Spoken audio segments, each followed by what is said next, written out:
আসসালামু আলাইকুম ওয়া রাহমাতুল্লাহি ওয়া বারাকাতুহু। মাইকম্যান ভাইকে আমি অনুরোধ করব, আপনি একটু মাইকের ইকোটা দেন, আওয়াজটা একটু রিপিট করে দেন। আমি শান্তভাবে কথা বলে যেন একটু তৃপ্তি পাই। ইন্নাল হামদালিল্লাহিল আকরামিল্লাযী খালাকাল ইনসানা ওয়া কাররামা ওয়া 'আল্লামাহু মিনাল বায়ানি মা লাম ইয়া'লাম فسبحان الذي لا يحصى امتنانه باللسان ولا بالقلم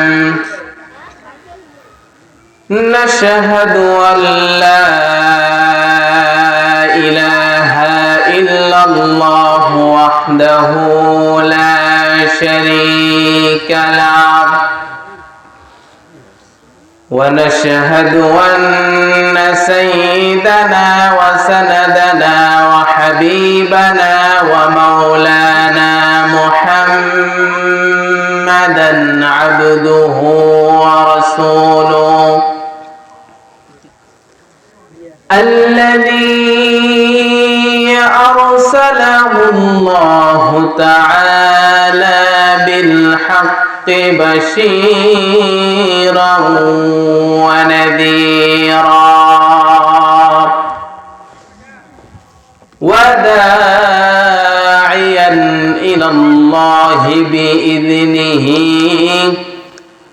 وسراجا منيرا فقد قال الله تعالى في كلامه المجيد وفرقانه الحميد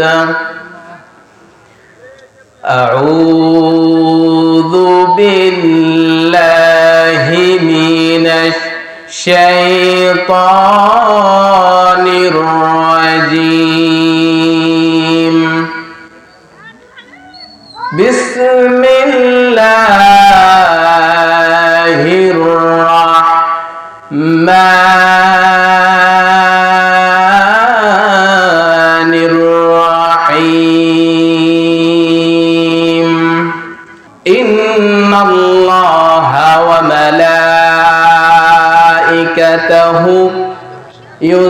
يصلون على النبي يا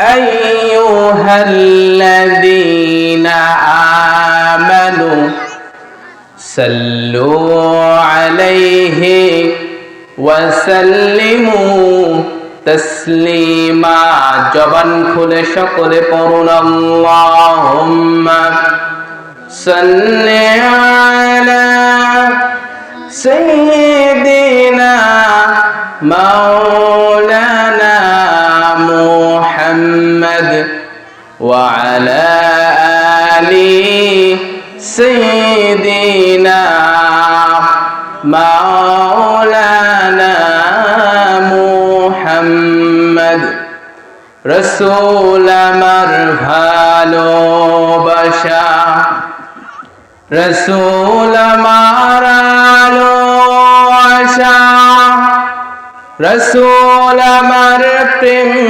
বিরহের মূল আলোচনা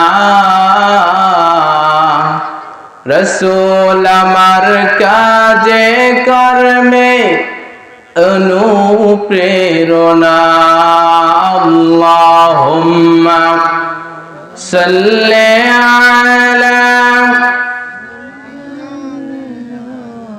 মাওলানা মুহাম্মদ ওয়া আলা আলি সাইয়্যিদিনা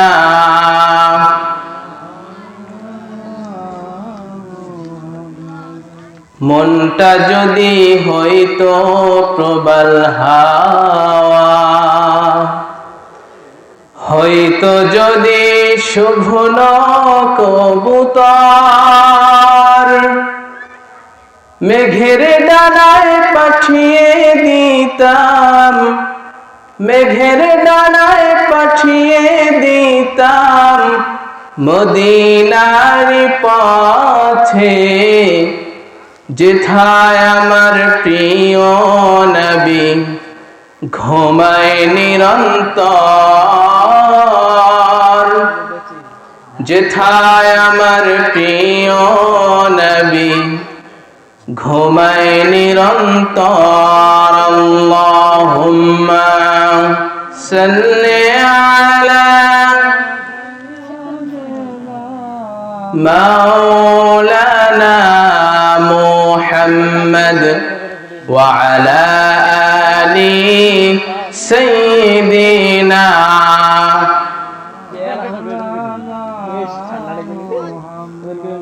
بلغ العلا بكماله كشف الدجى بجماله حسنت جميع خصاله صلوا عليه وآله। বাহারের ঘাট জামে মসজিদ এবং তাকওয়া মডেল স্কুল এন্ড মাদ্রাসার সম্মিলিত উদ্যোগে আজকের এই তাফসিরুল কোরআন মাহফিল আমাদের এলাকার সমস্ত যুবকদের হাড় ভাঙা পরিশ্রমের ফসল।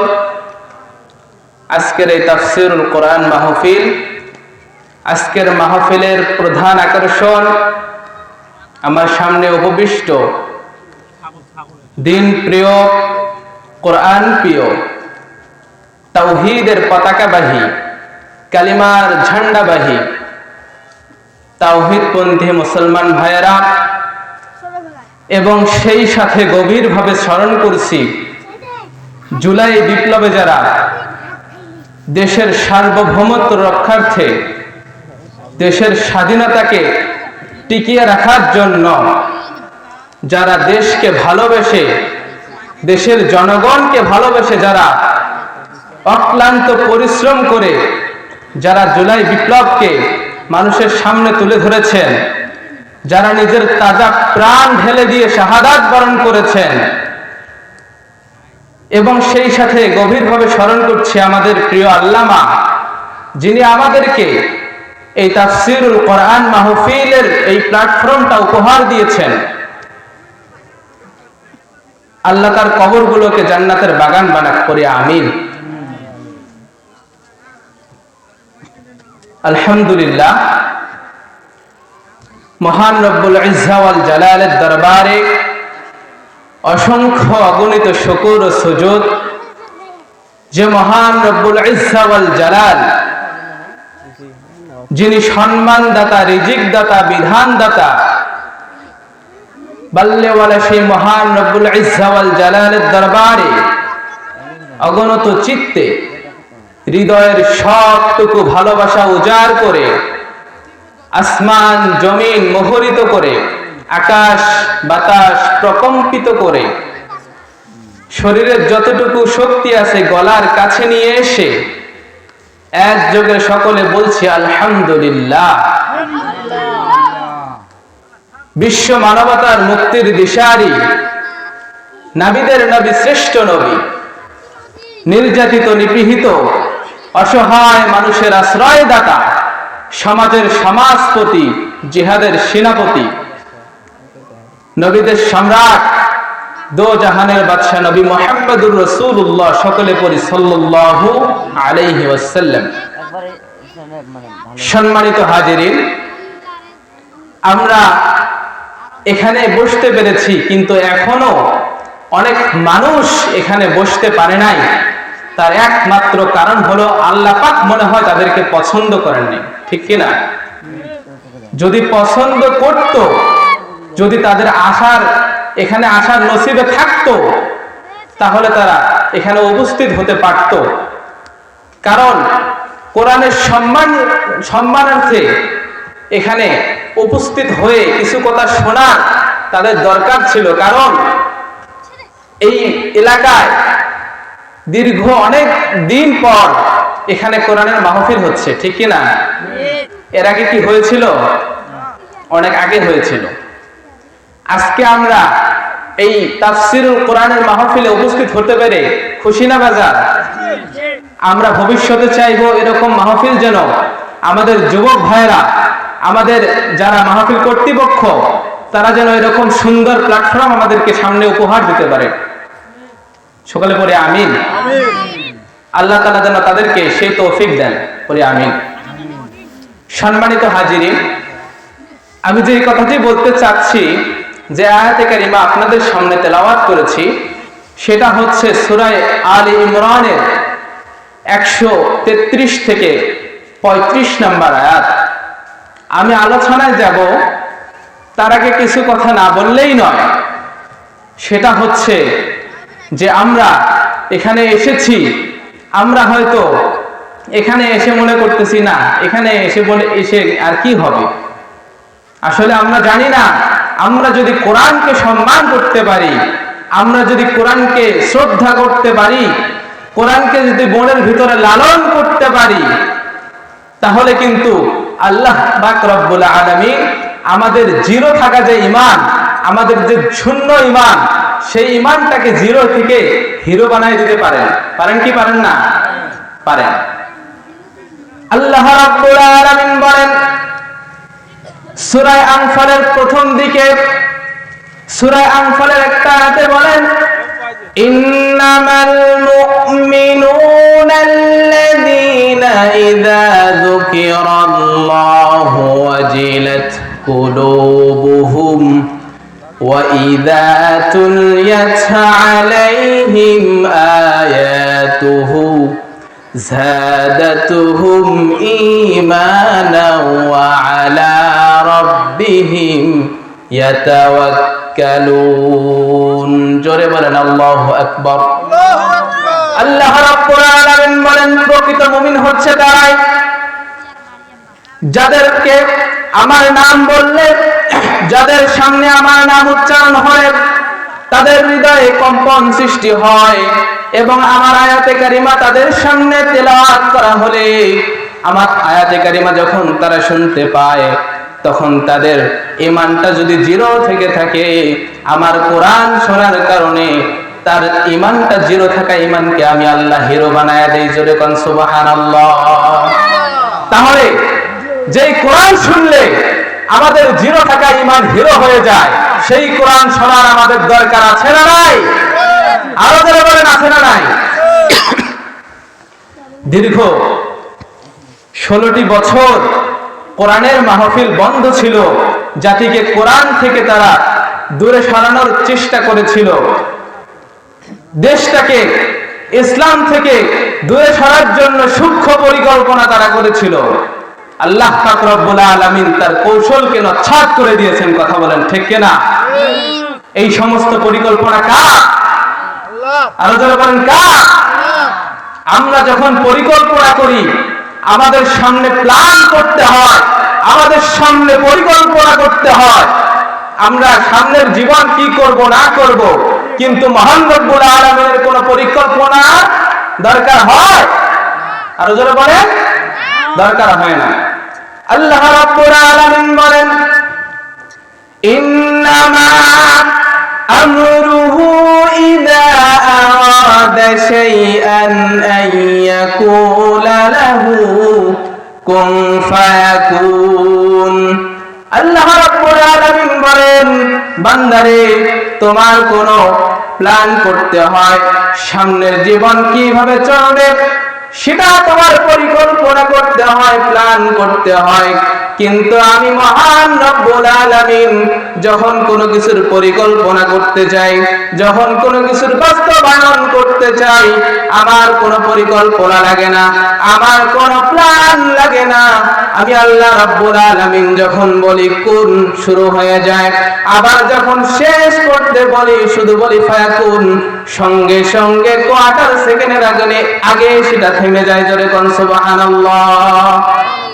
তাহলে এই যে পরিকল্পনা করে আমাদেরকে সুন্দর একটা দেশ উপহার দিয়েছেন আল্লাহ পাক রব্বুল আলামিন, এর জন্য শুকরিয়া আদায় করার দরকার আছে না নাই? অবশ্যই দরকার আছে। আমরা আল্লাহ পাক রব্বুল আলামিনের কাছে শুকর আদায় করব এবং সেই সাথে আমাদেরকে যারা স্বাধীনতা এনে দিয়েছেন, আমরা মনে হয় এখনো প্রকৃত স্বাধীনতা লাভ করতে পারিনি, ঠিক কিনা? আমরা যদি প্রকৃত স্বাধীনতা লাভ করতে পারতাম তাহলে আমাদের ভাই ওসমান হাদিকে আজকে শাহাদাতের পেয়ালা পান করতে হতো না, ঠিক কিনা?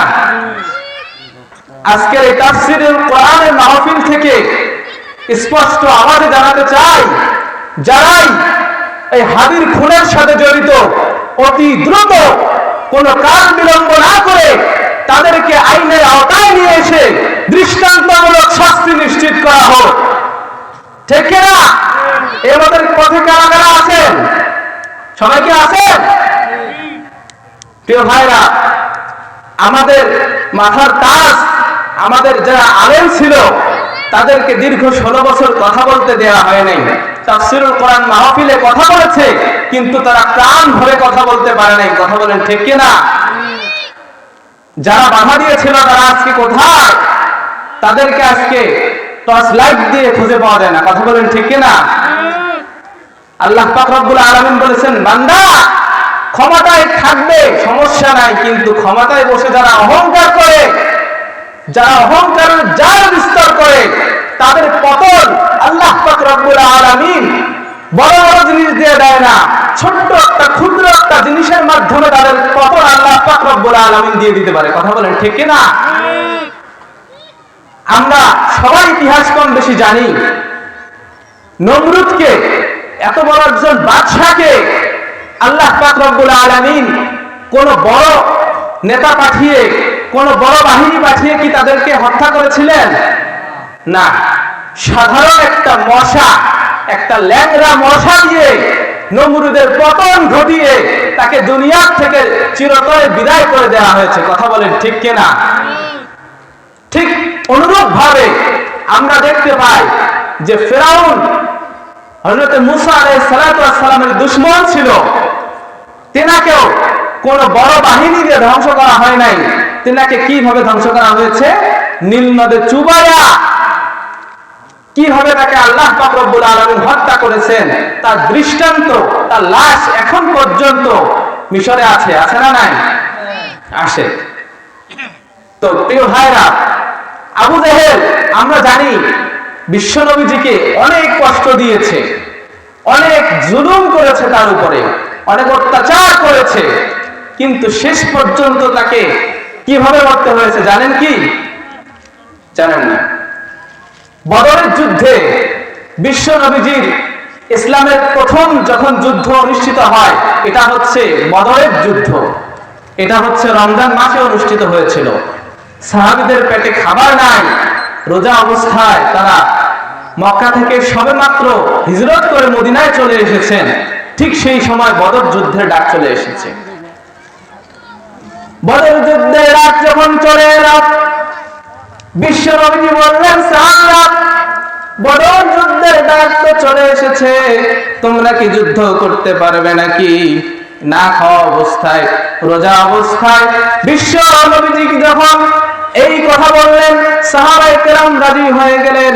সাহাবায়ে কেরাম বললেন, ইয়া রাসূলুল্লাহ, ইয়া হাবিবাল্লাহ, আমরা তো রোজা অবস্থায় আছি, আমরা তো না খেয়ে আছি, আমাদের কোনো সমস্যা নাই, আমাদের কোনো চিন্তা নাই, আমরা একমাত্র কেবলমাত্র ভরসা করছি একজন সত্তার উপরে। চিৎকার দিয়ে বলেন তো তিনি কে? সাহাবায়ে কেরাম যার উপরে ভরসা করে জিহাদের ময়দানে গিয়েছেন, তিনি কে?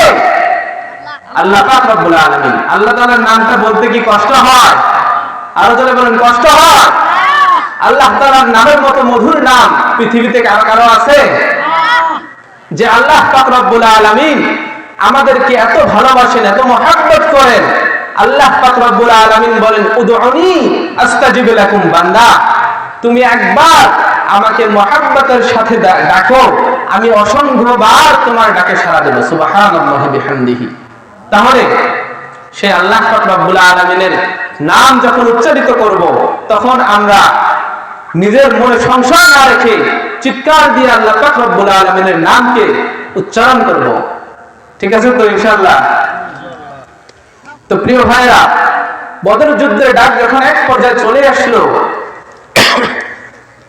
সাহাবীদের যুদ্ধ করার মতো কোনো অস্ত্র নাই, খালি পেটে খাবার নাই।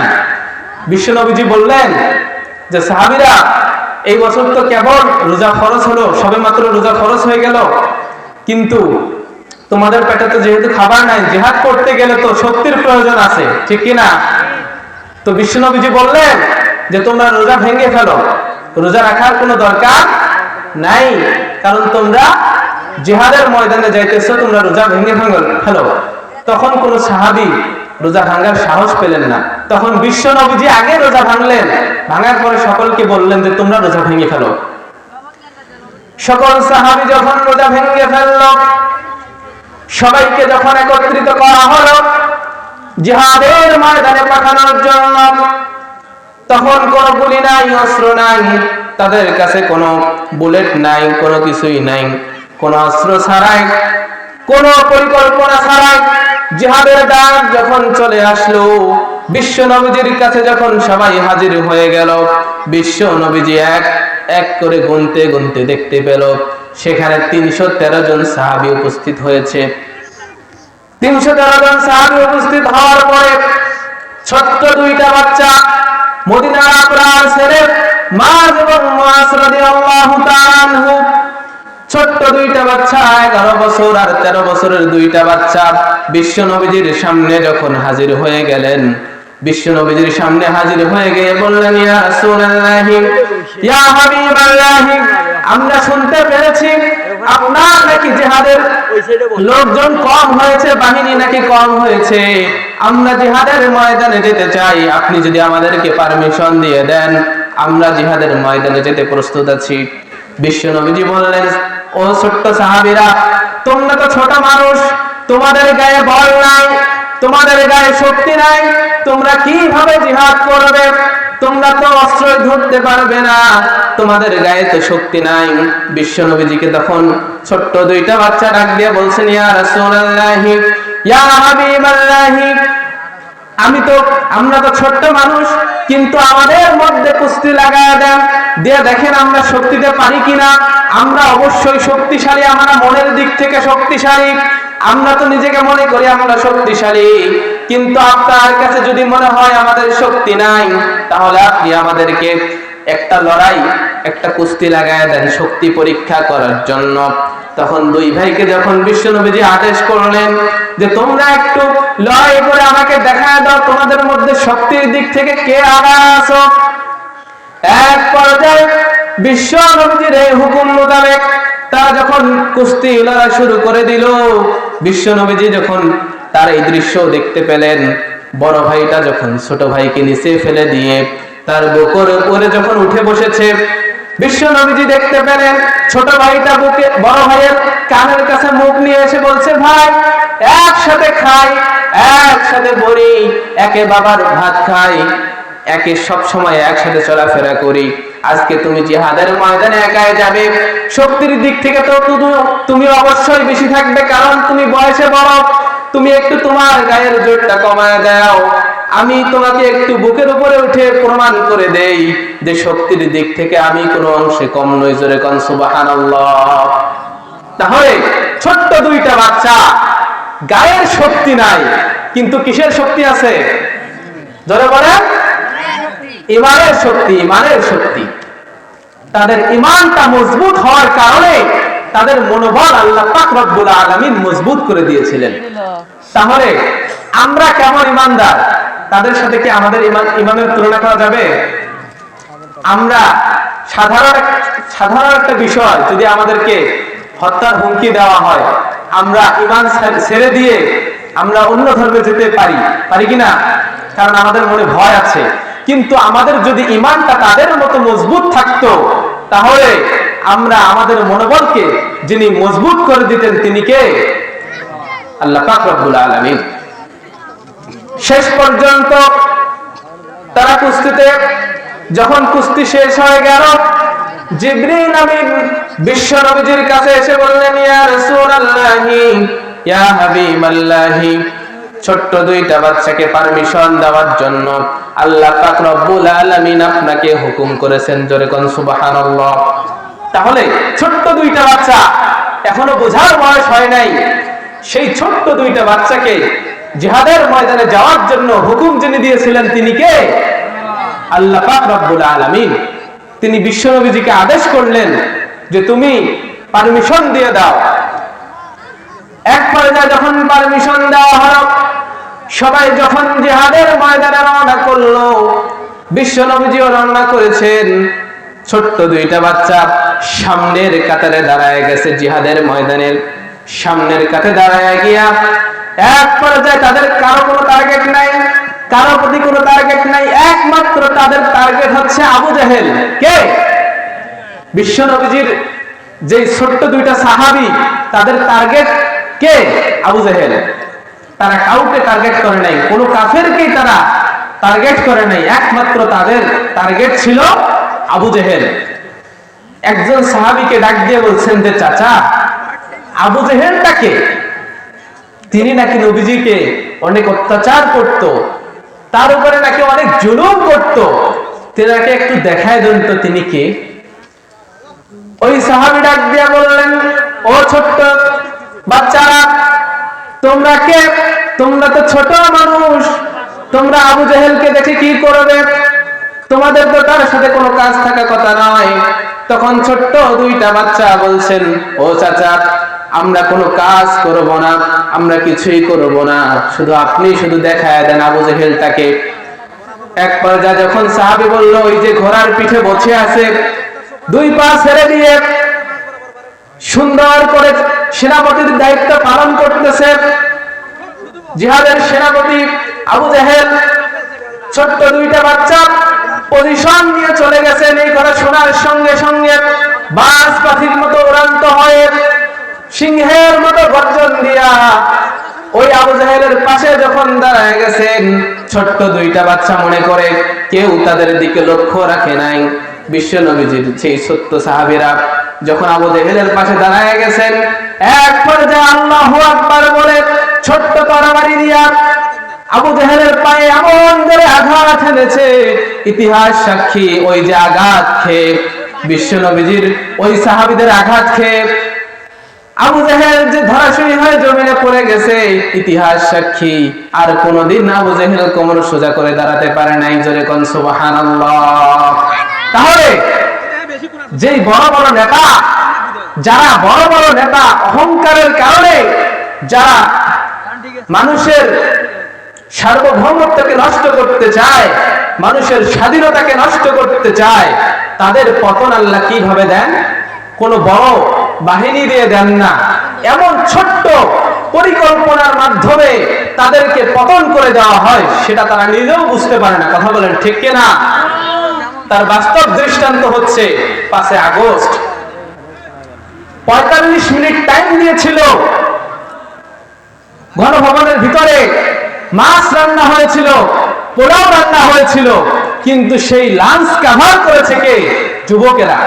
সেই লাঞ্চ কভার করেছে জুলাই বিপ্লবের সেই সেনারা, সেই লাঞ্চটা তারা কভার করেছে। লাঞ্চটা যে রান্না করা হয়েছে, সেই খাবারও তার কপালে জোটে নাই। কথা বলেন ঠিক কিনা?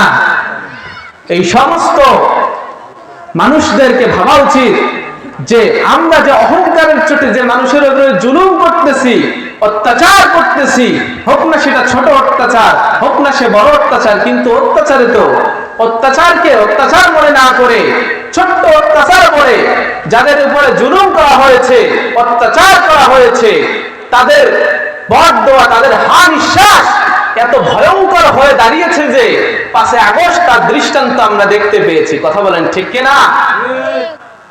প্রিয় হাজিরিন, এই জন্য বলতে চাই, যারা ক্ষমতায় যাবেন সাবধানে যাবেন, মনে যেন কোনো অহংকার না আসে, এটা সব সময় মাথায় রাখতে হবে। তো আমি যে তেলাওয়াতকৃত আয়াত যে আপনাদের সামনে তেলাওয়াত করেছি, সে আয়াতের আলোকে কিছু কথা বলতে চাই। আল্লাহ পাক রব্বুল আলামিন যদি তৌফিক দান করেন ইনশাআল্লাহ।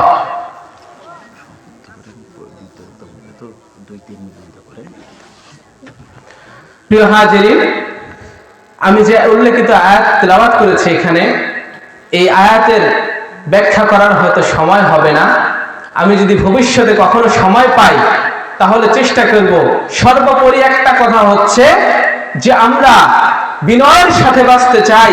আল্লাহ পাক রব্বুল আলামিনের যদি প্রকৃত বান্দা হতে চাই, মুমিন বান্দা হতে চাই, প্রিয় বান্দা হতে চাই, তাহলে আমাদেরকে অহংকার ছেড়ে দিতে হবে। ঠিক কিনা? এটা কথা কি আমি বানালাম? এটা আমি বানিয়ে বললাম? আল্লাহ পাক রব্বুল আলামিন কোরআনে বলেছেন। আল্লাহ রাব্বুল আলামিন বলেন, ওয়াইবাদুর রাহমানিল্লাযীনা ইয়ামশুনা আলাল আরদি হাওনাও ওয়া ইযা খাতাবাহুমুল জাহিলুনা ক্বালু সালামা।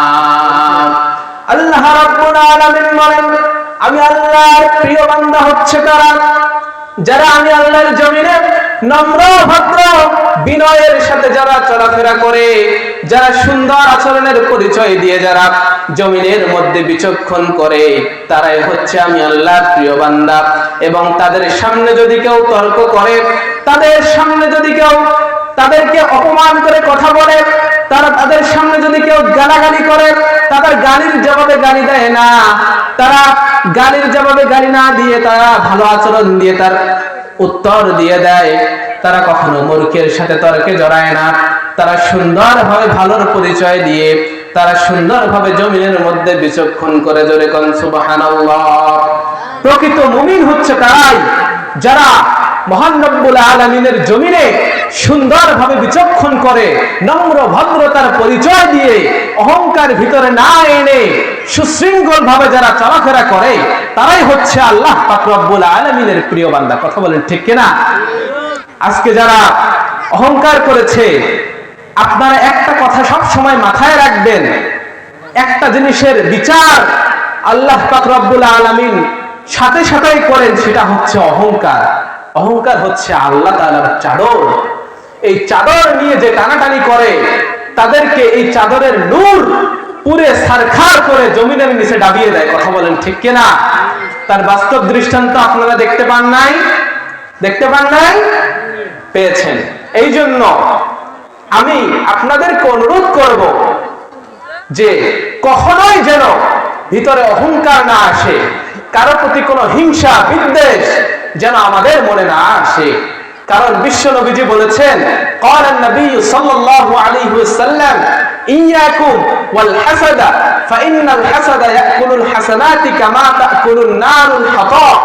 যে তোমরা অবশ্যই হিংসা থেকে দূরে থাকো, কেননা হিংসা, তোমরা যারা নেক আমল করো, যে সারা রাত জেগে তাহাজ্জুদ পড়ো, সারা রাত জেগে ইবাদত করো, 5 ওয়াক্ত নামাজ আদায় করো, নামাজ পড়তে পড়তে কপালে কারো দাগ ফেলেছো, তারা যদি হিংসা না ছেড়ে দিতে পারো, মাথায় রাখবে এই হিংসা হচ্ছে এমন একটা জিনিস, আগুন শুকনা কাঠ যেভাবে পুড়ে ছারখার করে দেয়, ঠিক অনুরূপ ভাবে যারা হিংসার সাথে জড়িত, যারা হিংসাকে মনে প্রাণে লালন করে, যারা হিংসা থেকে কখনোই দূরে থাকতে পারে না, যারা মানুষের ভালো দিক সহ্য করতে পারে না, যারা মানুষের পিছনে সব সময় লেগে থাকে, তাদের একটা কথা মেনে রাখা উচিত, মাথায় রাখা উচিত, সেটা হচ্ছে আমি যে আমল করতেছি, আমি যে ইবাদত করতেছি, এই ইবাদতের চুল পরিমাণ দাম নাই, কারণ এই হিংসা আমাদের নেক আমলগুলোকে জ্বালাইয়া পুড়াইয়া ছারখার করে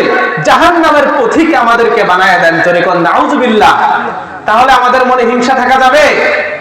আপনার এলাকার একটা মানুষ ভালো একটা পর্যায়ে গিয়েছে, আপনার এলাকার মানুষ ভালো একটা চাকরি পেয়েছে, আপনি যাকে তার ভালো দিকটা সহ্য করতে না পেয়ে তার পিছনে লেগে পড়লেন। আপনার এলাকার একটা ছেলে এলাকার একটা ভালো কাজ করেছে, সেটা দেখে আপনার সহ্য হচ্ছে না, আপনার মনে হয় যে এই ছেলে এত ভালো কাজ করলো কেন, এই ছেলেটা মানুষের সামনে সম্মানিত হবে, কিন্তু আমি তো এটা চাই না। আমি চাই যে তাকে কিভাবে নিচে নামানো যায়, তাকে কিভাবে মানুষের সামনে লাঞ্ছিত করা যায়, মানুষের সামনে কিভাবে অপমান করা যায়।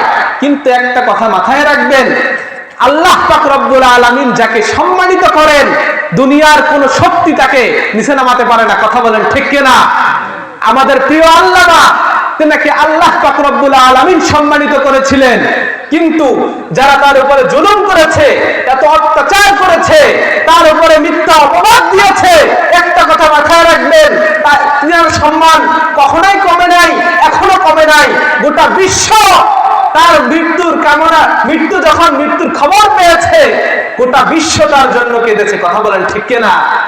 কিন্তু যারা তার উপরে জুলুম করেছে, তার উপরে অত্যাচার করেছে, তাকে ঠিক মতো বাঁচতে দেয় নাই পৃথিবীর জমিনে, তাকে বিষ প্রয়োগ করে হত্যা করেছে, তাদের দৃষ্টান্ত আল্লাহ পাক রব্বুল আলামিন এমন ভাবে দেখিয়েছেন, তারা এখন গোটা বিশ্ববাসীর কাছে ঘৃণিত। কথা বলেন ঠিক কিনা?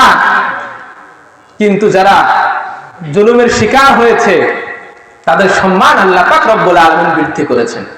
তো সর্বোপরি একটা কথা হচ্ছে, আমার হায়াত শেষ, একটা কথাই থাকবে আপনাদের জন্য, যে আপনারা সমস্ত চিন্তা ফিকির বাদ দিয়ে আল্লাহ ভীরু হয়ে যান, খোদা ভীরু হয়ে যান, নিজের নফসকে হেফাজত করেন, নিজের অহংকারকে বাদ দিয়ে সুশৃঙ্খল ভাবে চলাফেরা করার চেষ্টা করেন, তবেই আপনি আমি মুমিন হতে পারবো। কথা বলেন ঠিক কিনা? তো যতটুকু কথা বলেছি, একটা কথাও কোরআন শরীফের বাইরে বলি নাই, কোরআন হাদিসের বাইরে বলি নাই। তবে যদি কোনো কথা আমার এলেমের বাইরে হয়ে যায়, কোরআনে কারিমের বাইরে যদি হয়ে যায়, যদি ভুল ভ্রান্তি করে ফেলি আপনাদের সামনে, এলাকার সন্তান হয়ে ক্ষমার দৃষ্টিতে দেখবেন। তো ভবিষ্যতে আমার জন্য দোয়া করবেন, আমি যেন আপনাদের সামনে একজন আলেম হিসেবে কথা বলতে পারি, কোরআন হাদিসের জ্ঞান যেন অর্জন করে আপনাদেরকে সেটা দিতে পারি, সেই তৌফিক যেন আল্লাহ পাক রব্বুল আলামিন আমাকে দান করেন। এবং যতগুলো কথা বলেছি, প্রথমে আমাকে এবং পরে আপনাদেরকে আমল করার জন্য তৌফিক দান করেন। আমি সময় অনেক ক্ষেপণ করে ফেলেছি, সবাই আমার জন্য দোয়া করবেন। ওয়া আখিরুদ দাওয়ানা আলহামদুলিল্লাহি রাব্বিল আলামিন। আসসালামু আলাইকুম ওয়া রাহমাতুল্লাহি তাআলা ওয়া বারাকাতুহু।